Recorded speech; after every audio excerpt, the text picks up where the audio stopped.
হাসলে তোমাকে কতই না সুন্দর লাগতো সাদিক, অথচ জীবনের শেষ কয়েকটা দিন তোমার মুখে হাসিটাই আমি দেখতে পাইনি। আজ থেকে দেখব, প্রতিদিন দেখব। শুধু আমি না, যে তোমাকে কাঁদিয়েছি, যে তোমাকে সুযোগ থাকার পরেও ক্ষমা করেনি, সেও দেখবে।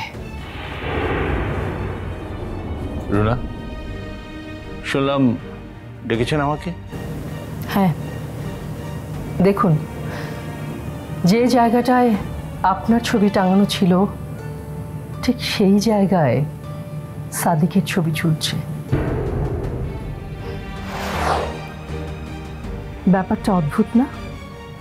যে মানুষটা সারা জীবন আপনার আন্ডারে কাজ করে গেল, সেই মানুষটার ছবি আজ সেখানে যেখানে কিছুদিন আগেও আপনার ছবি ঝুলছিল।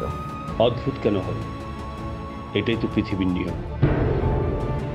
জায়গা কারোর জন্য খালি থাকে না, একটা না একটা সময় ঠিকই সেটা পূরণ হয়ে যায়। তা হয়তো হয়, কিন্তু পার্থক্যটা ঠিকই থেকে যায় স্যার। কোন পার্থক্যের কথা বলছেন? আপনার ছবিটার কথাই ধরুন না স্যার, আপনার ছবিটা ছিল মিথ্যে। Walton washing machine, simplifying life with hassle-free washing. আপনি বেঁচে থাকতেও মৃত ভেবে আপনার ছবিটা টাঙিয়ে রাখা হয়েছিল, কিন্তু সাদিকের ছবিটা সত্যি, এমন এক সত্যি যেটা কোনোদিনও মিথ্যে হয়ে উঠবে না আপনার মতো। সরি স্যার, যদি আমার কথায় আপনি আঘাত পেয়ে থাকেন। না, আঘাত পাবো কেন? আপনি তো মিথ্যে বলেননি।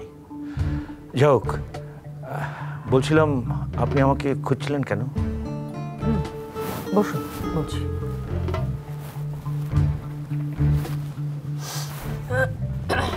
এক্সকিউজ মি ম্যাম, আসবো? ম্যাম, এটা HR এর ফাইল, যেটা আপনি চেয়েছিলেন। Thank you.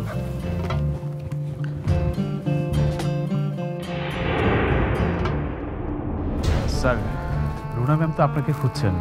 ম্যামকে দেখে মনে হলো খুব রেগে আছেন। রেগে আছে কেন?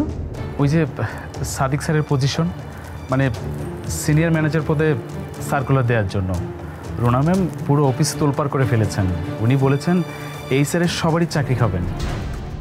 দেখেন রুনা, আপনাকে তো আমি আদেশ দিতে পারি না, সে অবস্থা আপনি রাখেননি।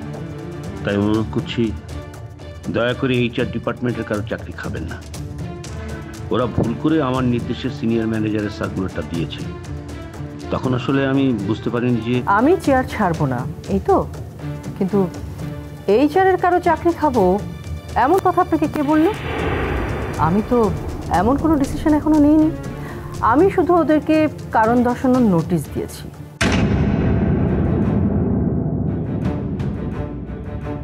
কি হলো বলেন স্যার, কোন স্টুপিড আপনাকে এমন কথা বলেছে?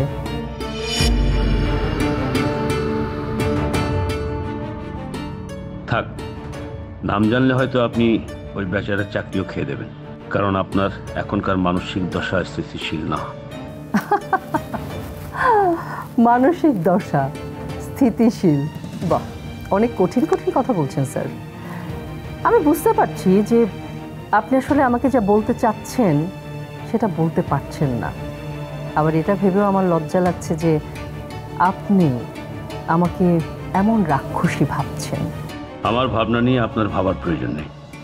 বলেন কেন ডেকেছেন? ম্যাম, আমি তাহলে আসি।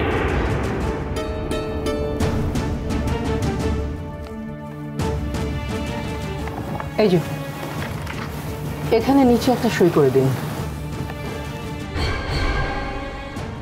কিসের নিয়োগপত্র এটা?